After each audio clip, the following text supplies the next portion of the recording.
agradecemos su sintonía y sobre todo debemos extender saludos a esa diáspora que nos sigue a través de todas nuestras señales en los Estados Unidos, Super Canal Caribe, Dominican Viewtel, El Salvador, Señal de Vida, Super Canal HD y aquí para todos los dominicanos, Super Canal 33. Saludos a la comunidad de Lawrence, a la comunidad también de Nueva York, de New Jersey, Bronx, todas esas personas que nos han estado escribiendo a través de nuestras redes sociales. Estaremos por Florida próximamente, Tampa, por allá vamos, y también Orlando. Así que ojalá podamos juntarnos con algunos de ustedes y decirles así y unirnos a lo que dijo el excelentísimo señor presidente de la República, Luis Abinader Corona.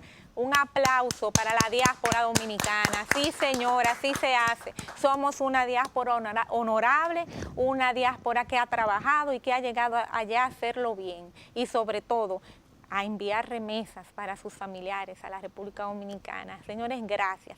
A mí me gusta a veces meter un poquito en la colada, cosas personales, me critican por eso, pero no importa. Este espacio es de ustedes, pero también es mío. Yo soy madre de inmigrantes en los Estados Unidos y realmente qué bien me siento cuando veo que ellos se representan bien a su país, teniendo trabajos que han estudiado, que han trabajado, que han echado para adelante de una manera honrosa. Así que también para todos esos jóvenes dominicanos que están allá ejerciendo labores de una manera digna, aquí nuestro aplauso y nuestro cariño y todo nuestro amor, ¿verdad? Que hay que elogiar eso. Bueno, estamos ya casi lloraba ahí, pero hidrocarburos. ¿Por qué hay que observar o revisar esa ley? Es que es una ley que está viciada. Bien, previo a contestarte, Adelina, mira, hay una situación... No lo piense mucho. Hay una situación con el tema de los hidrocarburos y es que en principio habría que remontarse.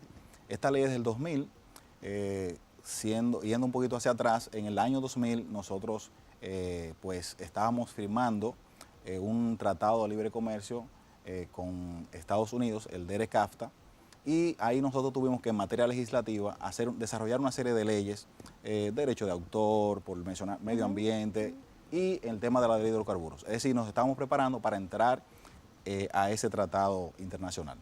Entonces, la ley de hidrocarburos, en principio, en su marco de origen, la 112.00, estableció el marco legal para regular el tema de la fijación de los precios de los combustibles, entre otros márgenes, y daba excepciones, como es el caso del gas licuado de petróleo, GLP, para el tema doméstico y otras facilidades.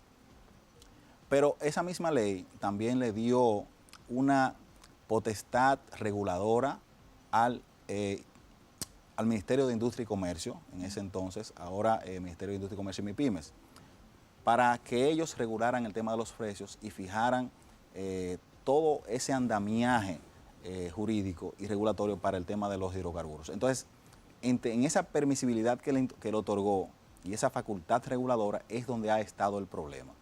La ley en sí no tuvo mayores inconvenientes, el asunto es en las leyes que se le han adicionado y en las resoluciones que ha emitido este órgano para adicionar otros márgenes que son los que nosotros en este proyecto de ley que, dicho sea de paso, quiero aprovechar la oportunidad para agradecerle al senador Antonio Marte y su equipo que fueron quienes nos pidieron que colaborásemos en ese sentido, en ese proyecto legislativo.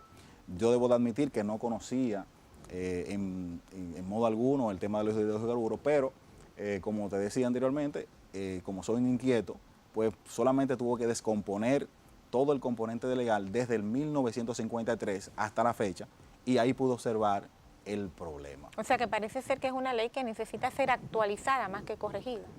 Sí, actualizada y sobre todo un tema de transparencia. ¿Cómo es que se maneja eso del cálculo del precio de los hidrocarburos? Eso yo no lo tengo claro. Ok, el tema de los precios de hidrocarburos es un asunto, digamos, podemos decir que es un asunto complejo en base a las fórmulas que se le han adaptado. En principio, por ejemplo, cuando sale la ley en el año 2000, en marzo del 2001, entonces se crea el reglamento de aplicación a la ley y ahí se crean entonces, se le imponen otros aditivos en materia impositiva a los precios. Pero ¿cómo se calcula los precios? O sea, porque eso sí, es para allá voy. variable, eso cambia todos los días. Sí, ¿no? para allá voy. Entonces, hay una serie de situaciones que se dan ahí. Por ejemplo, ese decreto en principio estableció que los precios finales eran producto de los precios de paridad de importación más los costos de la comercialización, o sea, todos eran más, es un asunto de fórmulas, adicionándole fórmulas. En el año 2005, cuando entra ya el nuevo gobierno del presidente Fernández y ya entra el DERECAFTA, entonces ahí se le agregan el valor ad valorem, que es cuando se hizo una reforma tributaria, ahí se le agregó un 16%. Pero ¿quién determina el precio? Eso es lo que yo pregunto. Ok, actualmente hay una situación que se da. Industria y Comercio es quien tiene esa facultad reguladora. ¿Y cada cuánto tiempo problema? lo hace? O sea, ¿lo revisa sí, continuamente? Porque sí, los precios cambian continuamente todos los días. Sí, generalmente ellos tienen la facultad para cambiarlo semanalmente. Y de hecho, ¿Y nosotros, así es, lo están haciendo semanalmente, pero mucha gente, y es bueno que se sepa aquí, no conocen el por qué se cambian los precios de manera semanal, porque eso no está claro. La población no tiene esa situación clara. En el anteproyecto de ley que nosotros sometimos, pudimos descubrir cuál es la situación que pasa, por qué lo cambian de manera semanal. Resulta que los combustibles, ciertos combustibles, tienen un tema volumétrico de expansión. Entonces, la ley establece que esos volúmenes de expansión deben estar sometidos de manera semanal para en esas empresas, en esas distribuidoras donde se vea que hay un margen de expansión mayor, entonces ahí se hace un reajuste al precio. Pero eso no está claro, o sea, es nosotros no sabemos, discrecional. es un tema discrecional. Nosotros los dominicanos no sabemos cuáles son las compañías comercializadoras del combustible que se benefician de ese margen. Entonces ahí el Ministerio de Industria y Comercio y MIPYMES tiene esa discrecionalidad para variar. ¿Qué es lo que nosotros exigimos? O sea, que es a su discreción que se ajustan los precios y no a los precios transparentizados, o transparentes del mercado per se. Es correcto. Entonces, qué bien. ¿dónde está el problema? Ya eso es un problema. Sí, pero otro problema adicional que nosotros identificamos es el tema, o sea, nosotros hicimos el anteproyecto sin tocar la parte impositiva del Estado, del gobierno, porque vamos a llegar ahí, pero sí, me imagino que vas a tocar la cadena de distribución. Exactamente, los márgenes de comercialización y distribución es donde está el problema. ¿Cómo es eso? ¿Qué es lo que pasa? Vamos a poner que llegó X combustible, vamos a poner combustible, por ejemplo. Correcto. Llegó y se dijo que cuesta tanto, porque es a discreción. Bueno, de hecho el tema de la facturación es otro de los problemas que hay, porque nosotros no tenemos una idea exacta del precio de los combustibles en el exterior, porque se está tomando el importador, digamos, de los Estados Unidos, la base de Estados Unidos del mercado de Texas, pero ese no siempre es el mayor, a quien mayormente se le compra, no. Muchas veces se le compra a Medio Oriente, a Rusia. Ok, vamos a ver cómo me voy a poner en el lugar del ama de casa que va a comprar, va a rellenar, va a comprar su gas, su tanque de gas. Y vamos a poner que yo quiero saber por qué yo estoy pagando tanto por eso. Entonces, vamos a poner que yo estoy recibiendo ese gas, pero yo lo estoy recibiendo a un monto, a mí me lo están vendiendo a un monto del que vendió más caro, no necesariamente de a quien se le compró. Eso es horrible. Es terrible lo que está pasando con este tema. ¿Y cuánto tiempo tenemos en eso? Porque es que han salido muchos alacranes últimamente. Entonces, esa cadena de distribución, cuando llega aquí el producto a República Dominicana, ¿qué pasa? Hasta que llega a esa ama de casa que está ahí en su casa pequeñita, su casa humilde, rellenando un tanque de gas. ¿Por cuántas manos pasa? ¿Y quién regula eso? Ahí es donde está el detalle. Cuando el combustible llega, es comprado, ahora por lo menos ellos no tienen ya el monopolio, porque hay muchas empresas pueden comprar, todo el que tenga el poder adquisitivo y pueda demostrar que está facultado para obtener una licencia de importación, pues puede hacerlo. Pero el detalle está en que una vez el combustible es traído y es depurado, entonces ahí el Estado entra a cobrar el tema de la importación, el tema de la comercialización. ¿Dónde está el detalle?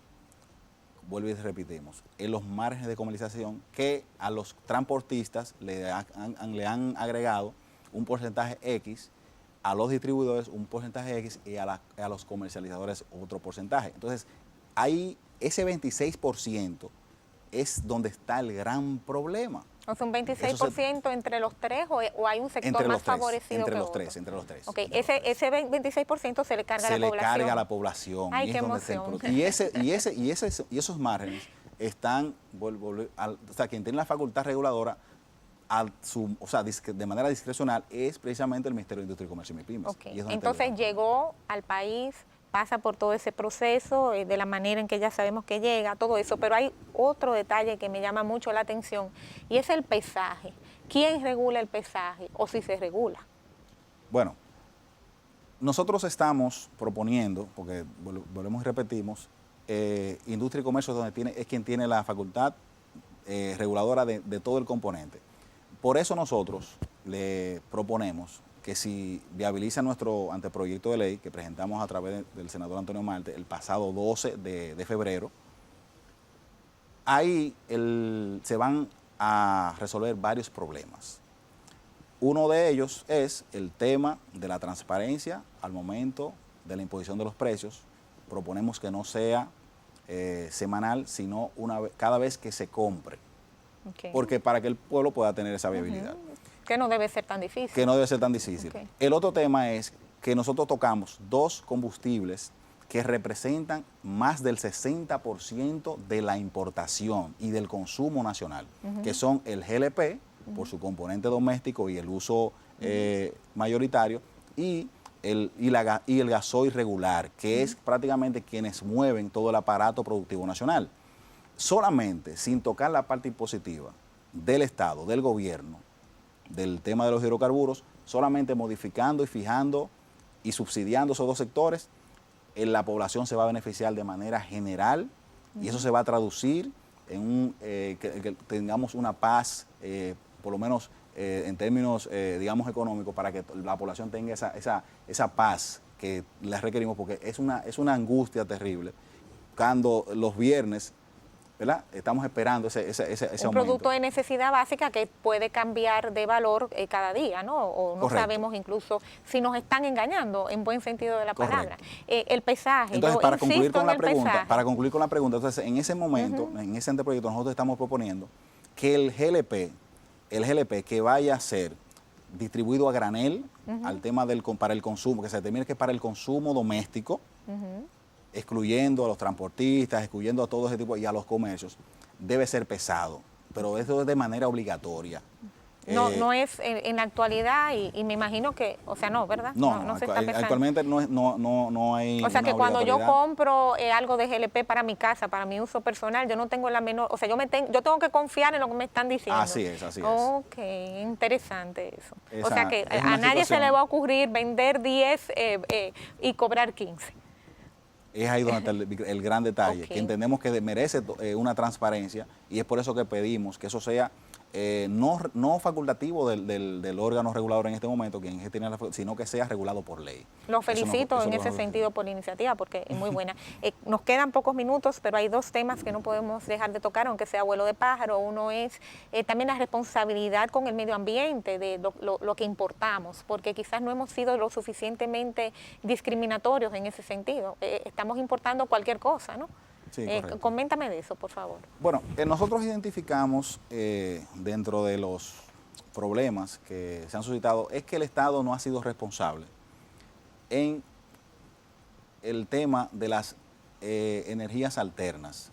Para nosotros no depender tanto de los combustibles fósiles, porque es que aquí, lógicamente, cada día tenemos una doble moral en ese sentido, yo entiendo, porque si bien es cierto que hay iniciativas para promover ese tipo de combustible, pero el Estado no ha sido efectivo en esa publicidad, en buscar ese interés para que la población consuma otro tipo de energía diferente a los combustibles fósiles. Entonces, ahí nosotros entendemos que con una buena política publicacional que el Estado pueda promover y pueda incentivar esos sectores. Porque nos hace bien. Exactamente, se van a traducir en que nosotros cada día podamos depender menos de los combustibles fósiles, que al final son agotables. Entonces, ahí es donde está el problema. No, y nosotros no somos los que los producimos. No eso lo producimos es peor todavía. y eso, entonces, imagínate, todo es en dólares, todo está dolarizado Entonces ahí es donde está el gran problema que tenemos nosotros. Sí. El Estado debe ser efectivo en ese sentido, siempre y cuando tenga esos pilares bien identificados. Mencionaste la tributación. ¿Está la tributación correctamente diversificada y realmente están pagando los que tienen que pagar? Bueno. ¿O es al revés la cosa? ¿Están cargando una vez más a la población con todos los impuestos que deberían estar pagando esos sectores que mencionaste que son muy poderosos y que todo el mundo le tiene terror en este país? Terror es la palabra. Bueno, realmente con la reforma tributaria del 2005, ahí se le dio la potestad, en este caso a la Dirección General de Impuestos Internos, cuando impuso el 16% del valor al OREN, que es un valor especial, un impuesto especial. Ahí, más los demás impuestos y las demás tasas impositivas, o sea, el Estado tiene garantizado esa parte. Y de hecho, hay que recordar que... Pero se debe gravar esos productos que son definitivamente de primera necesidad de esa manera. Con relación, bueno, yo me refiero al tema de los combustibles. O sea, ya ahí sí, estamos... pero el combustible es un tema de primera necesidad. En el sentido de que ya no le caben más impuestos. Ah, ok, ya. No le caben más impuestos. Entonces, donde tenemos que y buscar... lo dices tú, no yo. Donde tenemos que buscar es donde se ha establecido. En ese 26% es donde está tiene una solución mediática, una solución... para la población. Es ahí donde, porque el Estado ya no tiene forma de introducirle otras tasas. No hay forma. Porque ¿Cuándo crees que se conocerá este proyecto? Bueno, pues ahí volvemos a la coincidencia. Estamos coincidiendo mucho con el Estado en materia legislativa. Nosotros sometimos con el senador Antonio Marte el 12 de febrero. El presidente lo anuncia a la Nación el 27. Entonces, estamos hablando de que para cualquier tipo de proyecto que vaya a beneficiar al colectivo, a la ciudadanía, es la voluntad política. Vamos a saludar y vamos a felicitar que están dadas las condiciones en este momento y que existe la voluntad política, porque tiene mayoría en el Congreso, para viabilizar y para modificar la ley de hidrocarburos, que no solamente la ley de hidrocarburos, entiendo yo, todo el componente regulatorio y todo el marco legal que la modificó. Debe de estatuirse en esa misma modificación todo ese conglomerado. Bueno, pues nosotros estaremos dándole seguimiento junto a ti y a la vez, una vez más, cursándote desde ya una próxima invitación a este espacio. Gracias. Para que nos traiga buenas noticias de que todo esto se revisó en beneficio y se falló, ¿no? Obviamente, pues en beneficio del pueblo dominicano. Muchísimas gracias por defendernos. Gracias a ti.